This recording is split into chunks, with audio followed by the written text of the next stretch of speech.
सभी को जय मसीह की। प्रभु आप सभी को आशीष दे। प्रभु यीशु मसीह के नाम में हम आप सबका नमस्कार करते हैं।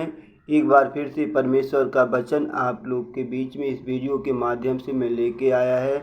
हमारा सब्जेक्ट है, यहाँ पे लिखा हुआ है कि पाप क्षमा के लिए प्रार्थना। मेरे प्रियो, पाप क्षमा के लिए प्रार्थना। पाप को अगर क्षमा करना है तो परमेश्वर से एक प्रार्थना है। यहाँ पे मैं पढ़ता हूँ, हे परमेश्वर, अपनी करुणा के अनुसार मुझ पर अनुग्रह कर। एक दास यहाँ पे ऐसा बोल रहा है, हे परमेश्वर, अपनी करुणा के अनुसार मुझ पर अनुग्रह कर। ये भजन संहिता 51 का 1 से मैं 6 तक मैं पढ़ूँगा। यहाँ पे लिखा है कि हे परमेश्वर, अपनी करुणा के अनुसार मुझ पर अनुग्रह कर। अपनी बड़ा दया के अनुसार मेरे अपराधों को मिटा दे। परमेश्वर की बड़ी दया के अनुसार मेरे अपराधों को मिटा दे। ये प्रार्थना विनती कर रहा है। यहाँ पे लिखा है कि ये दाऊद का भजन है। दाऊद इस प्रकार से कह रहे हैं कि अपनी बड़ी दया के अनुसार मेरे अपराधों को मिटा दे। कोई भी व्यक्ति नहीं कह सकता कि मैं पापी हूँ, मैं अपराधी हूँ, लेकिन परमेश्वर का दास यहाँ पे इस तरह से बोल रहे हैं। जो परमेश्वर को जो चख लेता है, परमेश्वर की सच्चाई को जान लेता है, वो अपने पाप, वो अपने अपराध को छिपा नहीं सकता है। वो नहीं कह सकता कि हम पापी नहीं हैं, हम अपराधी नहीं हैं। जो परमेश्वर को, सच्चे परमेश्वर को जो जान लेगा, वो आप अपने आप वो कहेगा कि मैं पापी हूँ, मैं अधर्मी हूँ, मैं अपराधी हूँ। यहाँ पे वो दास इस तरह से कह रहा है, हे परमेश्वर, अपनी करुणा के अनुसार मुझ पर अनुग्रह कर। अपनी बड़ी दया के अनुसार मेरे अपराधों को मिटा दे। परमेश्वर दयालु है। वो हमारे पापों को, हमारे अपराधों को, आपके पापों को, आपके अपराधों को परमेश्वर मिटाने वाले हैं। और आगे लिखा है, मुझे भली भांति धोकर मेरा अधर्म दूर कर। वो अधर्मी बन गया था, इसी प्रकार से वो, इसलिए वो यहाँ पे लिखा है, इसलिए वो बोल रहे हैं कि मुझे भली भांति धोकर मेरा अधर्म दूर कर और मेरा पाप छुड़ा कर मुझे शुद्ध कर। भली भांति धोकर, उसको पक्का मालूम था कि वो अधर्मी है, वो पापी है। यहाँ पे लिखा है, मुझे भली भांति धोकर मेरा अधर्म दूर कर। वो अधर्मी था, वो अधर्म दूर करने के लिए परमेश्वर से विनती और प्रार्थना कर रहा है। क्यों? उसको मालूम है 100% कि वो पापी था, वो अधर्मी था। यहाँ पे लिखा है कि मुझे भली भांति धोकर मेरा अधर्म दूर कर। वो अधर्मी था। और आगे लिखा है, और मेरा पाप छुड़ा कर मुझे शुद्ध कर। वो पाप से क्या हो गया था? अशुद्ध हो गया था। यहाँ पे वो बोल रहे कि मुझे भली भांति धोकर मेरा अधर्म दूर कर और मेरा पाप छुड़ा कर मुझे शुद्ध कर। उसको डाउट था, वो पक्का उसको यकीन था, क्योंकि वो पापी था, इसलिए वो बोल रहे कि मुझे धोकर शुद्ध कर, क्योंकि अशुद्ध था। हमारे जीवन में भी ऐसा होता है कि हम पाप करते जाते हैं। परमेश्वर से प्रार्थना करने का समय है। परमेश्वर हमको धोकर शुद्ध कर, पवित्र कर। प्रभु ने इस प्रकार से कहा है, मैं पवित्र हूँ, तुम भी पवित्र बनो। मेरे प्रियो, पवित्र बनने के लिए परमेश्वर का वचन हमको इस तरह से बता रहा है कि मेरा पाप छुड़ा कर मुझे शुद्ध कर। और आगे लिखा है, मैं तो अपने अपराधों को जानता हूँ। कोई नहीं कह सकता कि मैं अपराधी नहीं हूँ, मैं पापी नहीं हूँ। जो पाप करेगा उसको पता चलेगा कि मैं पापी हूँ और अधर्मी हूँ, अपराधी हूँ। यहाँ पे लिखा है, मैं तो अपने अपराधों को जानता हूँ। मैं अपने अपराधों को जानता हूँ। मेरे प्रियो, जो लोग पाप करते हो बोलते मैं पापी नहीं हूँ, लेकिन वो अंदर ही अंदर वो अपराधी हैं। यहाँ पे लिखा है कि मैं तो अपने अपराधों को जानता हूँ और मेरा पाप निरंतर मेरी दृष्टि में रहता है। पाप दृष्टि में रहता है, उनकी नज़रों में पाप हमेशा रहता है। कोई ज़रूरी नहीं है कि हम मर्डर करेंगे, खून करेंगे तो ही पाप होता है। हमारे देखने में भी पाप होता है, हमारे सुनने में भी पाप होता है, हमारे बोलने में भी पाप होता है।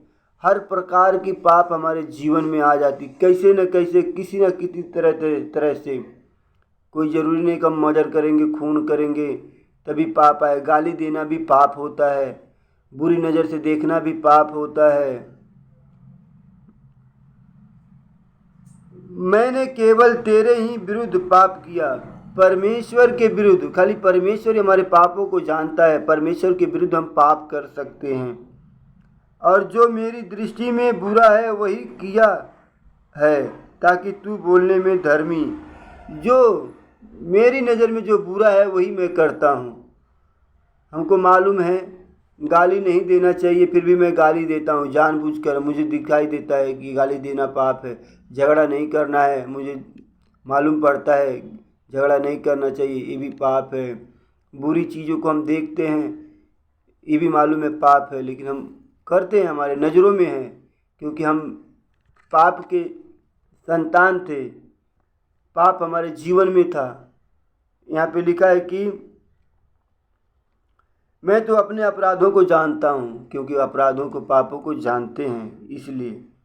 और लिखा है, और जो तेरी दृष्टि में बुरा है वही किया है, ताकि तू बोलने में धर्मी है और न्याय करने में निष्कलंक है।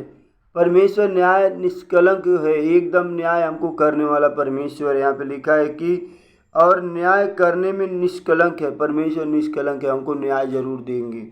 और लिखा है, देख मैं अधर्म के साथ उत्पन्न हुआ हूँ और पाप के साथ अपनी माता के गर्भ में पड़ा।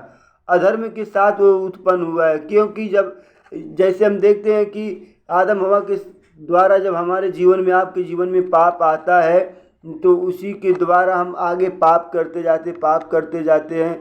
जो है पाप हमारे जैसे पीढ़ी से पीढ़ी हम संतान बनते जाते हैं। हम आदम हवा के क्या है, हम आदम हवा की सृष्टि हैं, उन्हीं के द्वारा हमारी सृष्टि यहाँ तक पहुँची है। यहाँ पे लिखा है, अधर्म के साथ उत्पन्न हुआ, पाप के साथ मैं उत्पन्न हुआ हूँ, क्योंकि स्टार्टिंग में जहाँ से पाप शुरू हुआ है वहाँ से हम लोग आ रहे हैं, प्रोसेस से आ रहे हैं, एक दूसरे से आ रहे हैं। और पाप के साथ अपनी माता के गर्भ में पड़ा। अपने माता के गर्भ में भी हम पापी ही थे, क्यों ऑलरेडी जो है पाप स्टार्टिंग से आ चुका था, इसलिए हम जो है माता के गर्भ में भी हम पापी थे। देख तू हृदय की सच्चाई से प्रसन्न होता है। परमेश्वर क्या कह रहे हैं, यहाँ पे लिखा है कि देख तू हृदय की सच्चाई से प्रसन्न होता है। परमेश्वर जो है हृदय की सच्चाई से प्रसन्न होता है। हमारे अंदर क्या सच्चाई है, बाहर दिखाने के लिए जो है बहुत से हैं कि हम ये करते, ऐसे करते, मैं ईमानदार हूँ, सच्चा हूँ, मैं सच्चाई से जीवन बिताता हूँ, लेकिन अंदर क्या है, अंदर वो परफेक्ट होना चाहिए, अंदर सच्चाई होना चाहिए। लिखा देख तू हृदय की सच्चाई से प्रसन्न रहता है। परमेश्वर जो हृदय से सच्चाई जीवन बिताता है, सच्चाई में चलता है, वही परमेश्वर हृदय को जानता है। यहाँ पे लिखा है सच्चाई से प्रसन्न होता है। जो हृदय से जो सच्चाई है से जीवन बिताते हैं, परमेश्वर जो है वही सच्चाई से प्रसन्न होते हैं। और लिखा और मेरे मन ही में ज्ञान सिखाएगा। परमेश्वर हमारे अंदर, हमारे हृदय में, मन में ज्ञान सिखाएगा, लेकिन अपने आप को पहले तैयार होना पड़ेगा। पहले तो इस तरह से प्रार्थना करने पड़ेगा, हे परमेश्वर अपनी करुणा के अनुसार मुझ पर अनुग्रह कर, अपनी बड़ा दया के अनुसार मेरे पापों को मिटा दे। परमेश्वर जो है दया के अनुसार पाप को मिटाने वाले हैं।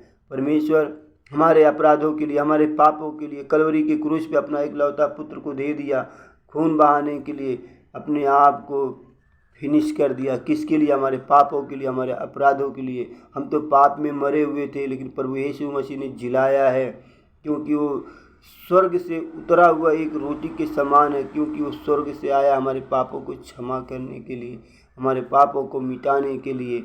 इसलिए उन्होंने 39 कूड़े का अपने हाथों में खीले ठुकवाया, सर पे कांटों का ताज पहनाया गया। किसके लिए, हमारे पापों के लिए। यीशु मसीह का जो लहू है, एक एक बूंद जो बहाया है, यीशु मसीह का लहू हमारे पापों को शुद्ध करता है। हमारे पाप लाल रंग के क्यों ना हो। लाल रंग का क्यों कहा जाता है, क्योंकि लाल रंग जो है लहू, खून को बताया जाता है, क्योंकि पाप खून के अंदर ही है। इसलिए हमारे पाप लाल रंग के क्यों ना हो, परमेश्वर जो है हिम के नाई सफ़ेद करने वाले हैं। एकदम सफ़ेद हमारे पापों को कर देने वाले हैं, मिटाने वाले हैं, हमको जो सफ़ेद करने वाले हैं। परमेश्वर का वचन ज़्यादा से ज़्यादा शेयर करो। आने वाले दिन में ऐसे वीडियो में और वीडियो के माध्यम से मैं आप लोगों के पास में पहुंचाता रहूंगा। परमेश्वर इन वचनों के द्वारा आप सभी को आशीष दे। God bless you. आमीन।